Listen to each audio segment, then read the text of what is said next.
This video's not about me, it's about the elephant. Look at the elephant.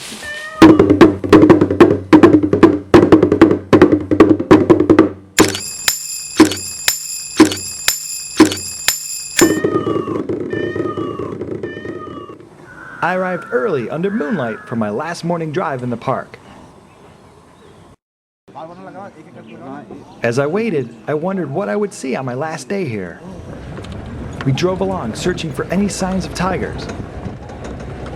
Soon we discovered markings on the road from a tiger dragging a deer off into the woods. These tracks seemed fresh, so there was a good chance that this tiger was still around.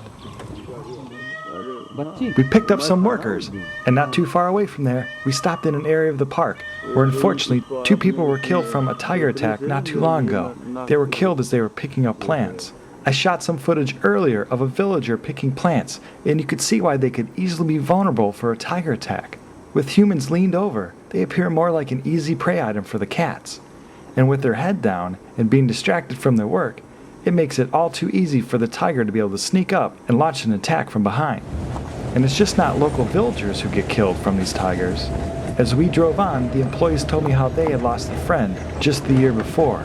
Their friend was a forest guard, and he was attacked and killed on his way home. I can't imagine the fear and how horrific it is to be attacked by a tiger. I was overwhelmed though that people, even ones that have lost loved ones, still understand the importance of conserving this animal. For more information about tiger attacks, please read this video's description. We were now at a halfway pit stop for this route. It would be my last time here, so I decided to load up on some snacks. My last visit here, so I figured I would purchase a lot of snacks.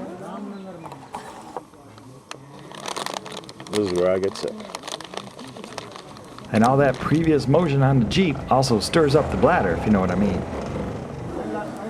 Nice. Nothing like urinals in the jungle. Right, doggy? Urinals in the jungle? Good thing? It's a good thing, doggy. We then took off as we learned the mahouts had a location on the female tiger that had made the kill. As we arrived, the mahout was already there with his elephant. But you can't go see the tiger unless the front office okays it. And that can take a long while to get the all clear to do so. Sometimes too long, and then the cat will move on and it will no longer be in an area of the park where it can be reached. Also, a park official has to be the one, not the mahout, that oversees the whole thing and takes the money, as you are charged just over $10 to use the elephant that'll bring you closer into where the tiger is. So as I waited there, it gave me a chance to really look over this Asian elephant. Elephants always amaze me. Just look at those feet. Indian elephants have 4 nails on each hind foot and 5 on each front foot. Now beneath the skeleton structure of a foot is the strong skin material that acts as a cushion, or a shock if you will, to absorb all that weight. So as they step down and put the thousands and thousands of pounds on those foot, it'll swell up in order to hold up under all that pressure. Now these feet can also pick up low frequency communications that we humans can't hear. We're still learning so much how elephants communicate to one another, using all these hearing receptors. As I said, some are located in their feet, and others can be found in their trunks. The elephant's trunk is one of the most amazing features, in my opinion, in the whole animal kingdom.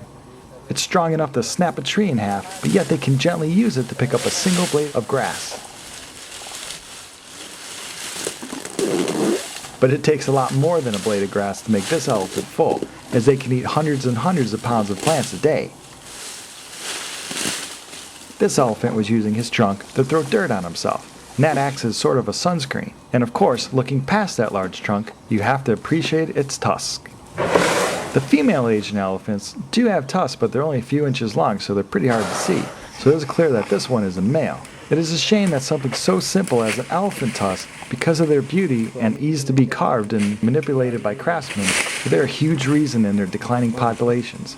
As it is well known, these elephants are often killed for their tusk or ivory. It is a shame we are losing animals due to their simple features and to the greed of mankind. I saw this elephant tusk getting closer as he was coming up to my Jeep, as at last the approval was granted and I was allowed to jump up on him to go see that tiger. And not far from the road, we did see the 13-month-old cubs once again. Their mom had made that kill, and while some enjoyed it, this one was taking a break to check us out. We didn't want to get too close to the kill and disturb the ones still eating.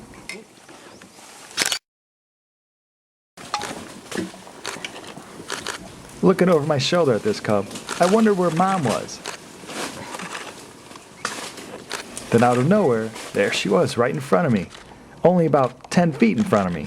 Nice, Mommy. Be nice. But since she seemed relaxed about the situation, then it relaxed me as well.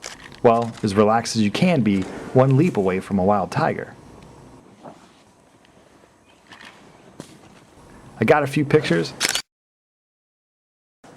My time was soon up, and I went back to the Jeep, and on the way back saw a jungle cat. But in my world, since I didn't get a video or photo of it, it really didn't count. Oh well, maybe next time. We drove out of the park, and as I ate my lunch at the now empty lodge, I like eating alone as you can have a lot and no one judges you. I looked over my recent tiger pictures and wondered if I would get any more on my last drive coming up. I hope you enjoyed this episode of Safari India. For more information on the items featured in this video, read the video's description. As always, thanks for watching. Namaste.